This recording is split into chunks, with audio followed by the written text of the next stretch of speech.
Hello guys, welcome back to this become English champion YouTube channel. My name is Ankush और आज इस video में हम एक एडवांस्ड एसे रीड करेंगे और इम्प्रूव करेंगे अपनी राइटिंग स्किल को, रीडिंग स्किल को, वोकैबुलरी को एंड ग्रामेटिकल कॉन्सेप्ट्स को।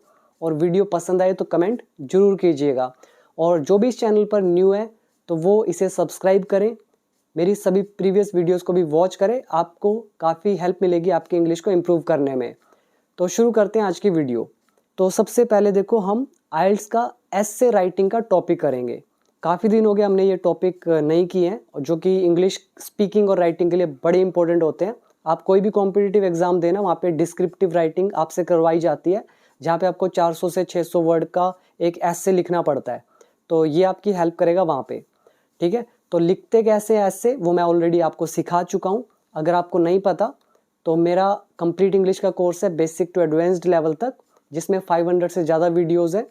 सारी वीडियोस स्टेप बाय स्टेप है, जिनमें सारे रूल्स कवर होंगे। 3000 से ज़्यादा वोकैबुलरी है। इसके अंदर ही 30 डेज का स्पीकिंग चैलेंज है, प्लस आइल्स का एक अलग फोल्डर मैंने बनाया हुआ है। जो भी आइल्स वाले एग्ज़ाम देते हैं तो उसके अंदर मैंने आपको उस फोल्डर में चेक करना, पहला ही वीडियो है जिसमें बताया कि कैसे ऐसे लिखा जाता है, किस तरह से आपको अलग अलग पैराग्राफ्स लिखने हैं, उन पैराग्राफ्स में कौन कौन से वर्ड्स यूज़ कर सकते हो, ठीक है। स्टार्टिंग कैसे करनी है, एडिशन सीक्वेंस कैसे बतानी है, कंक्लूड कैसे, मीन्स एवरीथिंग। तो आप देखना, और 15-16 ऐसे भी उसमें दे रखे हैं। तो ये हमारा एक और ऐसे आ गया। तो अभी आप इसको ध्यान से समझिएगा। तो पहले देख लेते हैं क्वेश्चन क्या है, टॉपिक क्या है। जब भी आपको कोई भी ऐसे लिखना है, टॉपिक जो आपको मिलेगा, इसको पढ़ना बहुत इंपॉर्टेंट है। मतलब इसको समझना बड़ा इंपॉर्टेंट है। अगर आपने इसको गलत समझा ना, फिर आप जो लिखोगे वो भी गलत लिख दोगे, फिर आपको नंबर नहीं मिलते, फिर आप बोलोगे कि हम तो लिख के आए थे, एग्जामिनर ने नंबर नहीं दिए, क्योंकि आप टॉपिक गलत समझते हो। अब देखो, मैं इसको ब्रेक करके दिखाता हूँ, आपको समझ में आएगा। टॉपिक है, इज इंडस्ट्रियल ग्रोथ नेसेसरी? क्या इंडस्ट्रियल ग्रोथ आवश्यक है टू सोल्व पॉवर्टी, गरीबी को हल करने में? तो पहला पॉइंट हमें समझ में आ गया कि हम यहाँ पे इंडस्ट्रियल ग्रोथ की बात कर रहे हैं और हम इसके फायदे की बात कर रहे हैं कि क्या इसका ये पॉजिटिव साइड है कि ये पॉवर्टी को सॉल्व करेगा अगर हम इंडस्ट्रियल ग्रोथ करें। इंडस्ट्रियल ग्रोथ को हिंदी में बोलते हैं औद्योगिक विकास। तो क्या औद्योगिक विकास आवश्यक है गरीबी को हल करने में? तो ये हमें मिल गया पहला पॉइंट कि हम यहाँ पे प्रोज की बात करें कि क्या इसका फायदा है, क्या इसके एडवांटेज है, क्या इसके प्रोज हैं, क्या इसके बेनिफिट्स हैं, और या इज इट लीडिंग टू, क्या ये लेकर जा रहा है कहाँ पे, टू पॉवर्टी, गरीबी की तरफ। तो दूसरा पॉइंट हमें मिल गया कि हम यहाँ पे कॉन्स की बात कर रहे हैं कि क्या ये इंडस्ट्रियल ग्रोथ हमें लीड कर रहा है, मतलब लेकर जा रहा है गरीबी की तरफ। तो क्या यही गरीबी का कारण है? तो दो लोगों के व्यूज़ हो सकते हैं। कईयों को लगेगा कि नहीं, ये तो बल्कि पॉवर्टी को सॉल्व करेगा, कईयों को लगेगा ये पॉवर्टी पैदा करेगा। तो 2 पॉइंट हमें मिल गए। आगे लिखा है एंड शुड बी स्टॉप्ड, और इसे रोका जाना चाहिए, यानी कि इंडस्ट्रियल ग्रोथ को रोका जाना चाहिए। शुड का passive, should be, stopped verb की थर्ड फॉर्म। तो तीसरा पॉइंट हमें मिल गया कि हमारा व्यू क्या है इसको लेकर, क्या इसको रोक देना चाहिए या नहीं रोकना चाहिए। तो वो हमें अपना पॉइंट रखना पड़ेगा। तो इस तरह से आपने ब्रेक करके इसको समझ लिया टॉपिक को। क्लियर? देखो, इट यहाँ सब्जेक्ट है, लीड यहाँ पे वर्ब की फर्स्ट फॉर्म, आईएनजी लगाया, इज उठा दिया बाहर, तो प्रेजेंट कंटिन्यूअस टेंस, और इज यहाँ पे देखो बाहर है, फिर ये सब्जेक्ट है, फिर ये हमारा नाउन एडजेक्टिव का चैप्टर, फिर ये शुड का passive, should be plus third form. तो मुश्किल कुछ नहीं है। तो कह रहे हैं क्या औद्योगिक विकास आवश्यक है गरीबी को हल करने के लिए, या ये गरीबी की तरफ ले जा रहा है और इसे रोका जाना चाहिए। So this is your topic. अब इसको लिखते कैसे हैं, अब ध्यान देना। सबसे पहले हम क्या करते हैं, पैराफ्रेजिंग। पैराफ्रेजिंग मतलब जो टॉपिक है उससे रिलेटेड हमें कुछ बातें लिखनी है।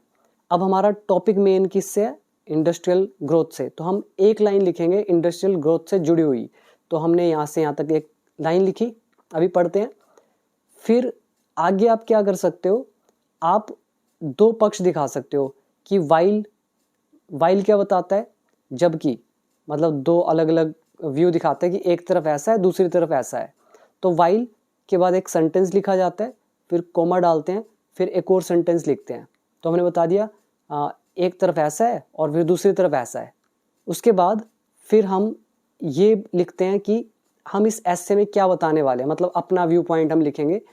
तो इस तरह से किया जाता है पैराफ्रेजिंग।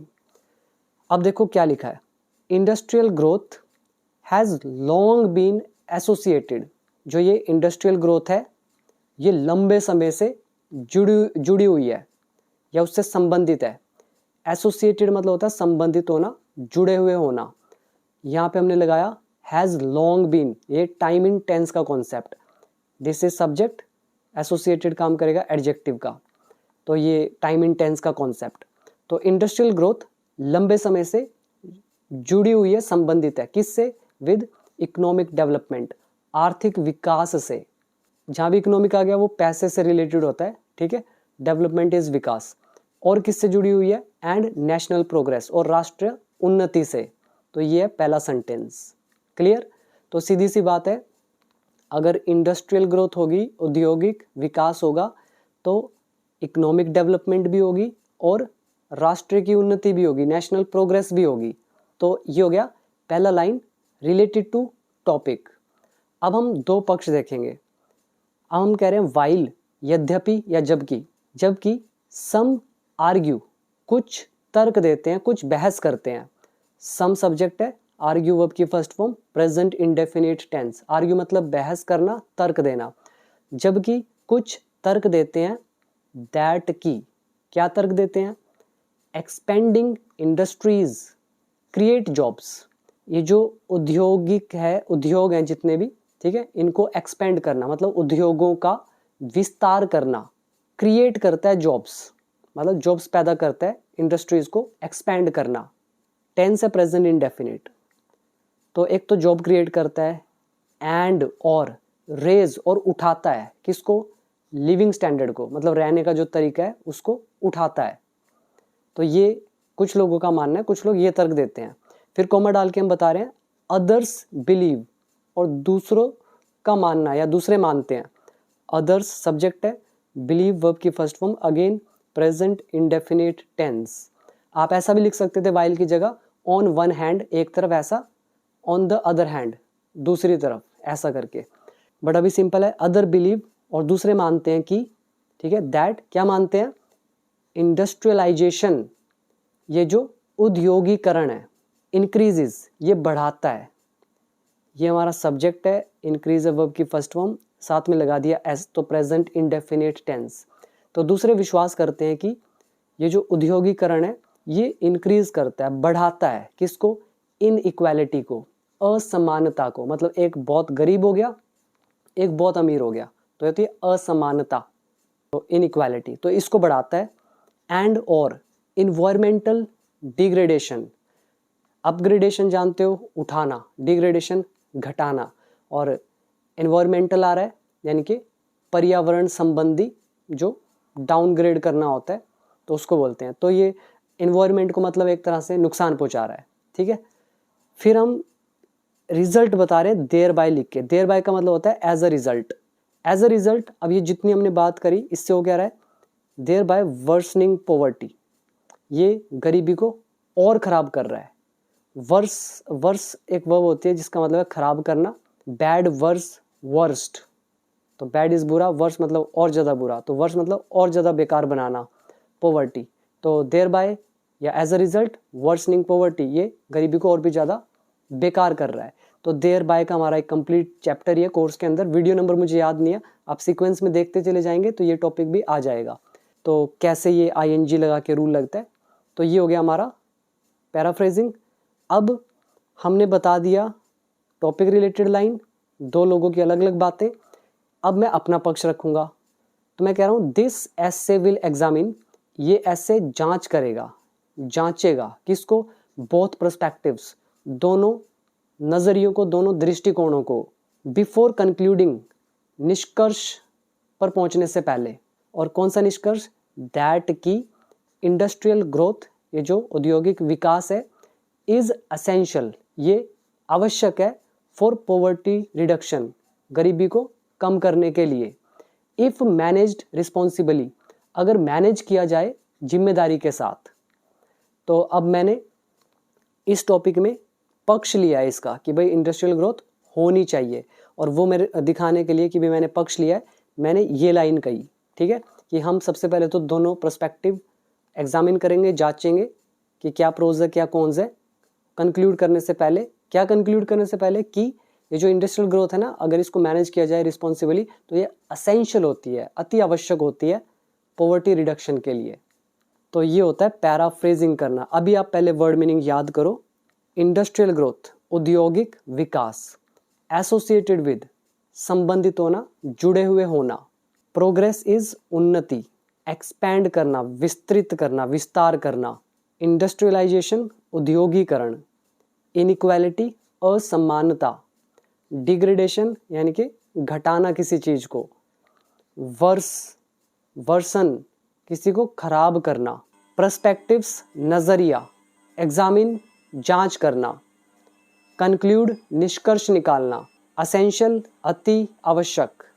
पॉवर्टी, गरीबी। रिडक्शन, कम करना। रिस्पॉन्सिबली, जिम्मेदारी से। तो ये थे इसके अंदर के सारे वर्ड्स। अब आता है हमारा नेक्स्ट पैराग्राफ। देखो पहला पैराग्राफ क्या हुआ, पैराफ्रेजिंग। अब हम क्या करेंगे, मैंने आपको कहा था ना टॉपिक अच्छे से पढ़ना, तो टॉपिक में पहला पॉइंट क्या था, पॉजिटिव साइड। तो हम अभी डिस्कस करेंगे पॉजिटिव साइड जो इनके पक्ष में है कि इंडस्ट्रियल डेवलपमेंट होनी चाहिए। फिर अगले पैराग्राफ में नहीं होनी चाहिए। उससे अगले पैराग्राफ में मैं अपना दृष्टिकोण दूंगा कि मुझे क्या लगता है क्या होना चाहिए, और फिर लास्ट में क्या करूंगा, कंक्लूजन दूंगा। तो ऐसे डिवाइड करके आप कोई भी ऐसे लिख सकते हैं। तो आगे देखो, टू बिगिन विद, तो ये हमारा एक स्टार्टिंग फ्रेज होता है। इसकी जगह और भी काफ़ी चीज़ें लिख सकते हो।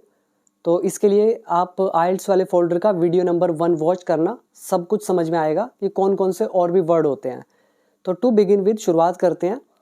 Industrial development plays a pivotal role. Industrial development अदा करती है एक महत्वपूर्ण भूमिका, मतलब भूमिका निभाती है, अति महत्वपूर्ण या इम्पॉर्टेंट, जिसको आप क्रूशियल भी बोलते हैं। तो किस चीज़ में अपना रोल अदा करती है महत्वपूर्ण, ये इंडस्ट्रियल डेवलपमेंट, इन जनरेटिंग, पैदा करने में, एम्प्लॉयमेंट यानी कि रोजगार। तो ये तो सबको पता है।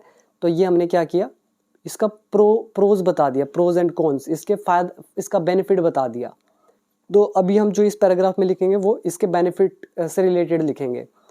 आगे लिखा है फैक्ट्रीज, जो कारखाने हैं, एंड इंडस्ट्रीज, और जो उद्योग हैं, create a wide range of jobs. तो ये काफ़ी ज़्यादा रेंज में जॉब्स जो है वो पैदा करते हैं। कौन, factories and industries. From skilled engineering positions to manual labour, मतलब एक तो ये जो स्किल्ड इंजीनियरिंग पोजीशंस होती है यहाँ से लेकर जो मैनुअल लेबर होते हैं, तो यहाँ तक की जॉब्स की जो रेंज है वो सब क्रिएट करती हैं फैक्ट्रीज एंड इंडस्ट्रीज। दस, इस तरह से प्रोवाइडिंग अपॉर्चुनिटीज, अवसर प्रदान करती है, फॉर पीपल, लोगों के लिए, फ्रॉम, कहाँ से लोग हैं, from different socio economic backgrounds, मतलब सामाजिक आर्थिक, अलग अलग सामाजिक आर्थिक पृष्ठभूमियों से जो लोग हैं, तो उनके लिए अपॉर्चुनिटीज यानी कि अवसर प्रोवाइड करती है। तो यहाँ पे हमने यूज किया दस का कॉन्सेप्ट। ये दस के बाद आईएनजी कैसे आया, इसके लिए देखेंगे आप वीडियो नंबर 251 या 250। क्लियर हुआ? तो यहाँ पर भी हम इसकी पॉजिटिविटी दिखा रहे हैं। तो दोबारा सुनिए, फैक्ट्रीज और industries wide range of jobs create करती है। जॉब्स की रेंज क्या है, स्किल्ड इंजीनियरिंग पोजीशन से लेके मैनुअल लेबर तक। दस, इस तरह से प्रोवाइड करती है अपॉर्चुनिटीज लोगों के लिए, और लोग कहाँ से, अलग अलग आर्थिक सामाजिक आर्थिक पृष्ठभूमियों से, सोशो इकोनॉमिक बैकग्राउंड से, तो इनके लिए। फॉर इंस्टेंस मतलब फॉर एग्जाम्पल, ये जो हमने लिखा है ना फॉर इंस्टेंस, तो इसका मतलब होता है फॉर एग्जाम्पल, और इसकी जगह हम 7-8 और भी वर्ड लिख सकते हैं और फ्रेजेस लिख सकते हैं। तो वो वीडियो नंबर 1 अगेन मैं बोल रहा हूँ, वो जरूर करना। एग्जाम्पल है कंट्रीज, देश जो हैं जैसे कि China and south Korea, have lifted, इन्होंने उठाया है, प्रेजेंट परफेक्ट टेंस, किसको? मिलियंस को, लाखों को। आउट ऑफ पॉवर्टी, गरीबी से बाहर, मतलब गरीबी से बाहर उठाया या निकाला है। थ्रू, किसके माध्यम से? रैपिड इंडस्ट्रियलाइजेशन के माध्यम से, मतलब तीव्र औद्योगिकरण के जरिए या उसके माध्यम से इतने लोगों को गरीबी से निकाला है। तो ये हमने दे दिया एग्जाम्पल। मोर ओवर, इसके अलावा, मोर ओवर क्या दिखा रहा है? एडिशन। तो एडिशन दिखाने के लिए भी या सीक्वेंस दिखाने के लिए हम ऐसे बहुत सारे वर्ड यूज करते हैं। अगेन वीडियो नंबर 1 चेक करना। तो कह रहे हैं इसके अलावा इंडस्ट्रियल ग्रोथ इंक्रीजेज, ये जो औद्योगिक विकास है ये बढ़ाता है, इंक्रीज करता है नेशनल इनकम को, राष्ट्र की आय को। अब यहाँ पे कोमा डाल के इसका रिजल्ट बता रहे हैं, और जब रिजल्ट बताते हैं तो वर्ब की फर्स्ट फॉर्म प्लस आईएनजी लगाते हैं। न्यूज़पेपर में बहुत बार बताया मैंने आपको। तो नेशनल इनकम बढ़ेगी तो क्या होगा? लीडिंग टू, तो ये कारण बनेगी, लेकर जाएगी किसकी तरफ? हायर टैक्स रेवेन्यूज, मतलब जो टैक्स का रेवेन्यू इकट्ठा होगा ना वो बहुत हायर हो जाएगा, और भी ज़्यादा हो जाएगा अगर इनकम बढ़ेगी नेशनल की। तो ये लीड करेगा, मतलब लेकर जाएगा हायर टैक्स रेवेन्यूज की तरफ। दैट, जो गवर्नमेंट कैन इन्वेस्ट, तो जिसे, that is a relative pronoun used for this tax revenue, तो जिसे गवर्नमेंट्स कैन इन्वेस्ट कर सकती है, निवेश कर सकती है हेल्थ केयर में, एजुकेशन में एंड सोशल वेलफेयर स्कीम्स में, मतलब सामाजिक कल्याण योजनाओं में, फॉर द पुअर, गरीबों के लिए। तो ये हो गया हमारा पॉजिटिव साइड। तो इन शॉर्ट हमने 3 पॉइंट इसमें लिए।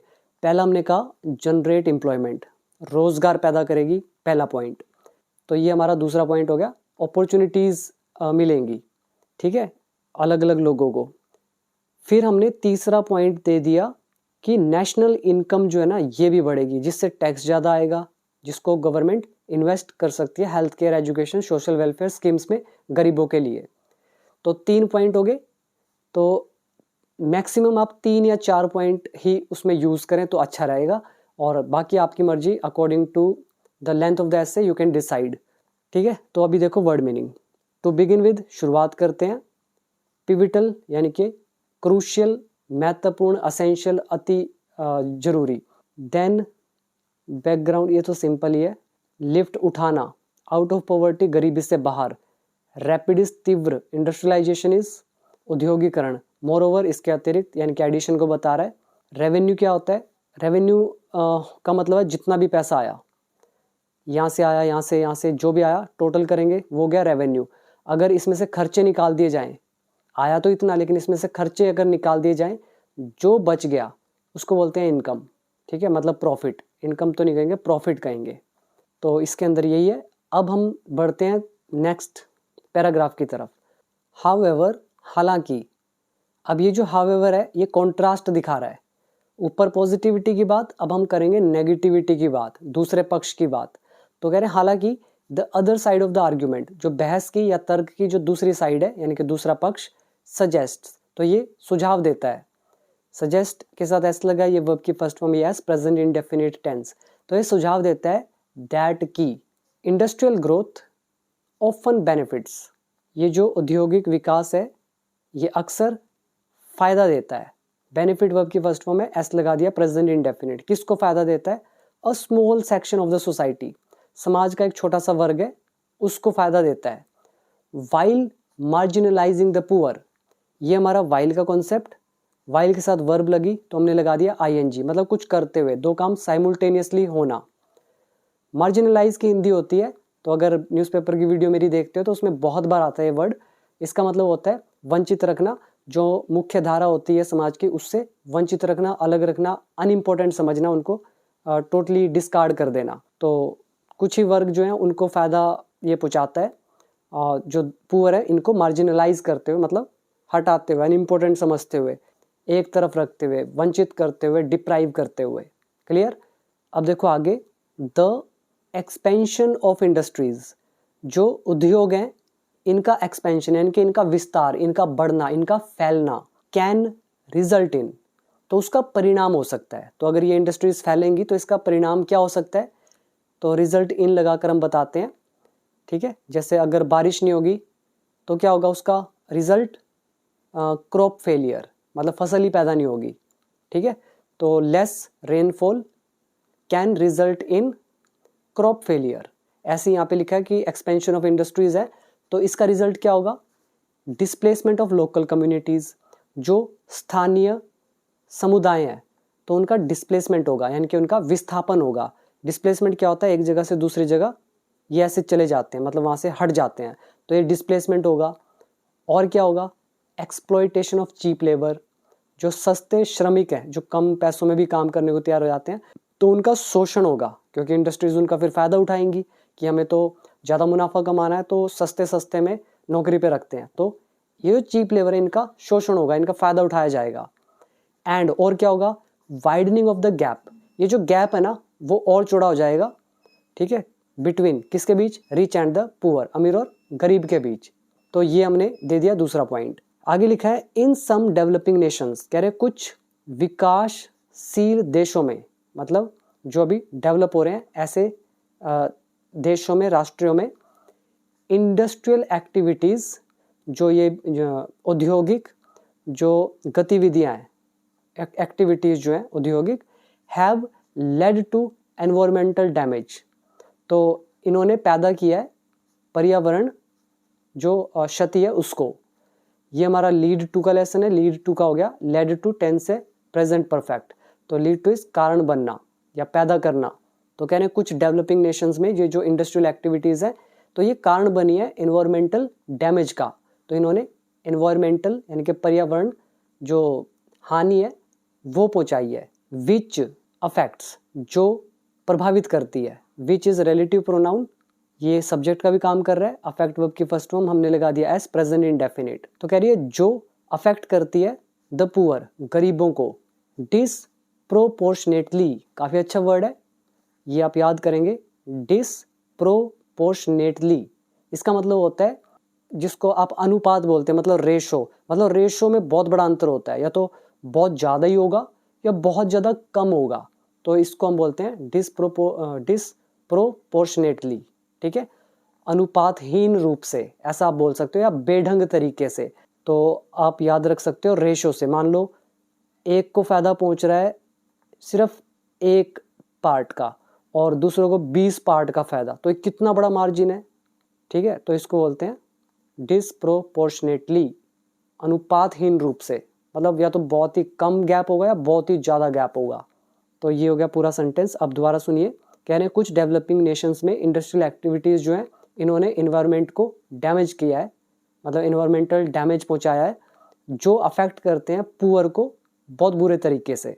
पोल्यूटेड एयर, प्रदूषित हवा, कंटेमिनेटेड वाटर, दूषित पानी, and loss of agricultural land, और ये जो खेती की ज़मीन है इसका जो नुकसान है, हार्म, ये नुकसान पहुंचाती है।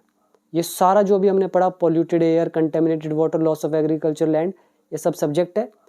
हार्म है वर्ब की first form, present indefinite tense, तो ये सारी एक्टिविटीज़ हार्म करती है किसको, रूरल पॉपुलेशंस को, ग्रामीण आबादी को, हु, जो, रिलाई ऑन, निर्भर करती है। Who is relative pronoun use for rural population, तो हु सब्जेक्ट का भी काम कर रहा है, रिलाई वर्ब की फर्स्ट फॉर्म, मतलब होता है निर्भर करना, तो प्रेजेंट इंडेफिनिट, जो निर्भर करती है नेचुरल रिसोर्सेज पर, प्राकृतिक संसाधनों पर, फॉर देयर लाइवलीहुड, अपनी आजीविका के लिए, अपनी रोजी रोटी के लिए। ये हो गया हमारा इसके कॉन्स में, हमने इसके नुकसान गिना दिए कि अगर इंडस्ट्रियल एक्सपेंशन होगा तो उसके नुकसान क्या होंगे। तो हमने यहाँ पे पहला क्या पॉइंट बताया, ये चीज़ आपको दिमाग में रखनी होती है। जैसे कि हमने बोला ये बेनिफिट देता है सिर्फ small section of the society को, और जो पुअर है इनको मार्जिनलाइज करते हुए, मतलब एक तरफ हटाते हुए, साइड करते हुए, वंचित रखते हुए, पहला पॉइंट। दूसरा हमने बोला इसका परिणाम किस पे होगा, ये जो लोकल कम्युनिटीज़ हैं ये डिस्प्लेस हो जाएंगी, जो चीप लेबर है इनका भी मतलब फ़ायदा उठाया जाएगा, शोषण होगा, जो गैप है रिच एंड पुअर का वो और भी वाइड हो जाएगा, चौड़ा हो जाएगा। तो ये हमने पॉइंट डिस्कस किए। फिर हमने ये भी बोला कि एनवायरमेंटल डैमेज भी हो रहा है, जो सबसे ज़्यादा गरीब को एक बड़े अनुपात से अफेक्ट करता है।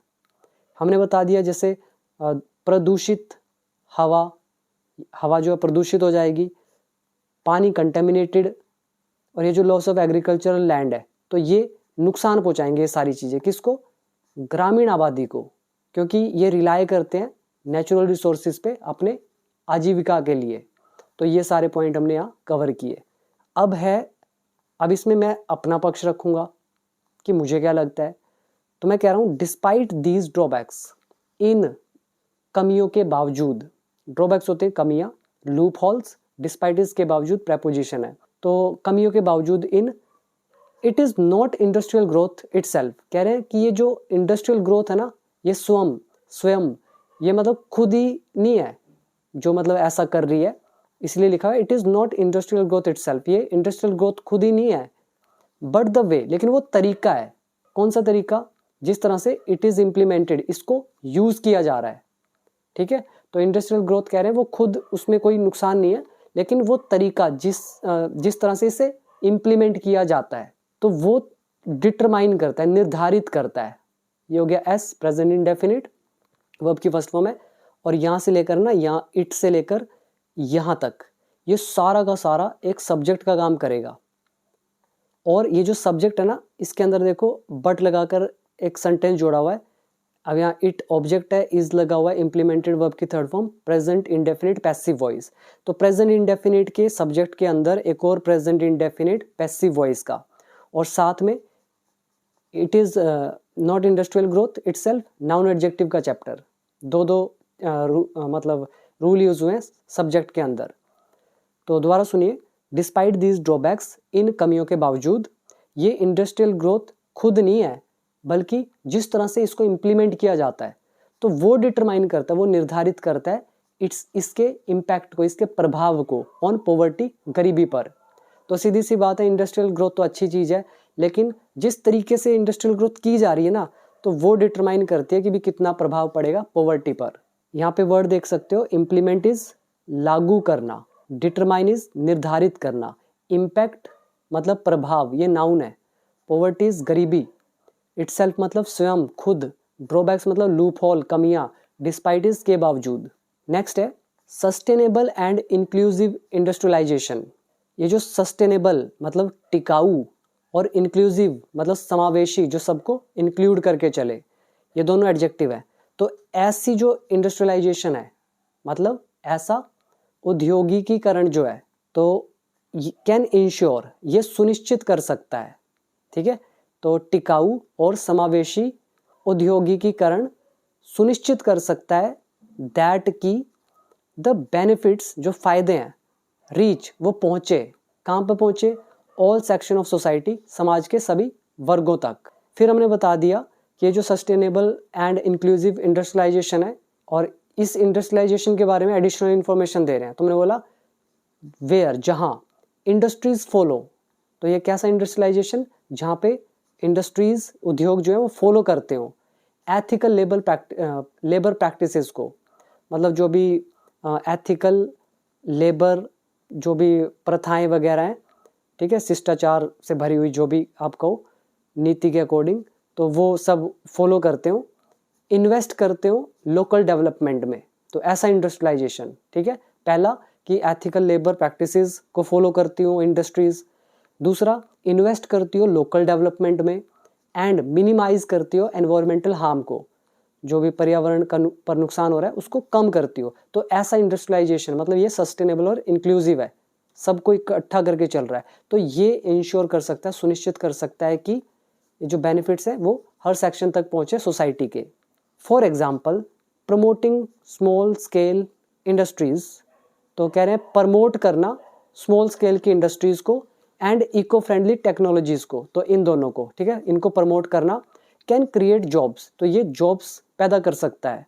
वाइल प्रिजर्विंग द एनवायरमेंट, पर्यावरण को संरक्षित रखते हुए, यानी कि सुरक्षित रखते हुए, प्रिजर्व होता है संरक्षित करना, तो वाइल है, आगे वर्ब लगी है तो आईएनजी लगा दिया, मतलब साइमल्टेनियसली दो काम को बताया जा रहा है, ठीक है। तो कह रहे हैं for example small scale industries को और इको फ्रेंडली जो टेक्नोलॉजीज हैं, तो इनको प्रमोट करना क्रिएट कर सकता है जॉब्स को, एनवायरनमेंट को प्रिजर्व रखते हुए, संरक्षित रखते हुए, ठीक है। तो यहाँ पे ये सारा सब्जेक्ट है कैन मोडाल वर्ब, फिर आगे वर्ब की फर्स्ट फॉर्म, देन वाइल का यूज और आईएनजी। नेक्स्ट है देयरफॉर, इसीलिए। Instead of halting industrial growth, कह रहे हैं इसीलिए रोकने की बजाय इंडस्ट्रियल ग्रोथ को, इट इज मोर लॉजिकल, ये ज्यादा तर्क संगत है। क्या ज्यादा तर्क संगत है रोकने की बजाय? टू रेगुलेट, कि उसको रेगुलेट किया जाए और गाइड किया जाए, इट इसे रिस्पॉन्सिबली, जिम्मेदारी से। रेगुलेट मतलब होता है रूल रेगुलेशन के साथ कंट्रोल करना, गाइड मतलब डायरेक्शन देना कि कैसे कैसे कोई काम होना चाहिए, रिस्पॉन्सिबली जिम्मेदारी से। ठीक है, तो ये हो गया मेरा पक्ष। तो मैंने ऊपर प्रोज बता दिए, कॉन्स बता दिए, फिर अपना भी पक्ष बता दिया कि भाई ये जो इंडस्ट्रियल ग्रोथ है ना, ये खुद कुछ नहीं है, बल्कि जो तरीका, जिस तरीके से इसको इम्प्लीमेंट किया जा रहा है ना, तो वो डिटरमाइन करता है कि इम्पैक्ट क्या होगा पॉवर्टी पे।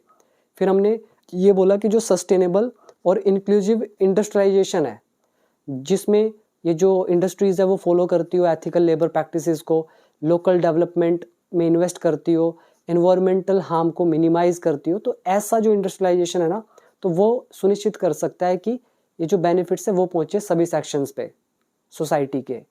एग्जाम्पल मैंने दे दिया कि भी प्रमोट करना स्मॉल स्केल इंडस्ट्रीज को, इको फ्रेंडली टेक्नोलॉजीज को, तो ये क्रिएट कर सकती है जॉब और प्रिजर्व करते हुए एनवायरमेंट को।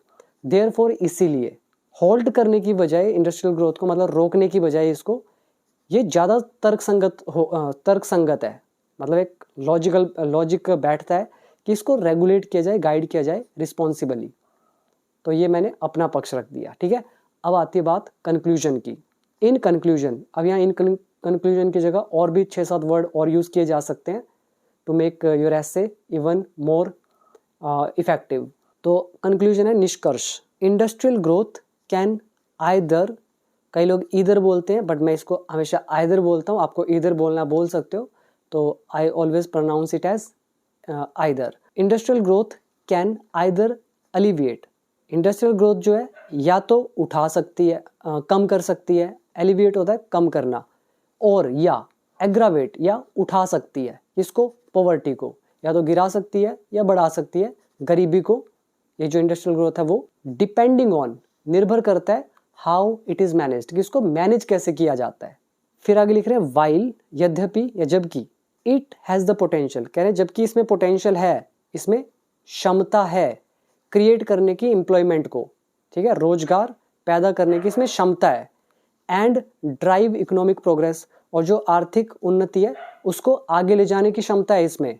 हालांकि फिर भी कह रहे हैं इट मस्ट बी इम्प्लीमेंटेड, तो इसे लागू किया जाना चाहिए विद केयर, मतलब एक केयर के साथ, एक परवाह के साथ, जिम्मेदारी के साथ, विदाउट हार्मिंग, बिना नुकसान पहुंचाए, किसको? वल्नरेबल कम्युनिटीज को, मतलब कमजोर समुदायों को। तो सीधा मतलब है, कह रहे हैं यद्यपि या हालांकि या जबकि इसमें पोटेंशियल है एम्प्लॉयमेंट को क्रिएट करने का और आगे बढ़ाने का इकोनॉमिक प्रोग्रेस को, फिर भी इसको इम्प्लीमेंट किया जाना चाहिए केयर के साथ, बिना नुकसान पहुंचाए कमजोर समुदायों को।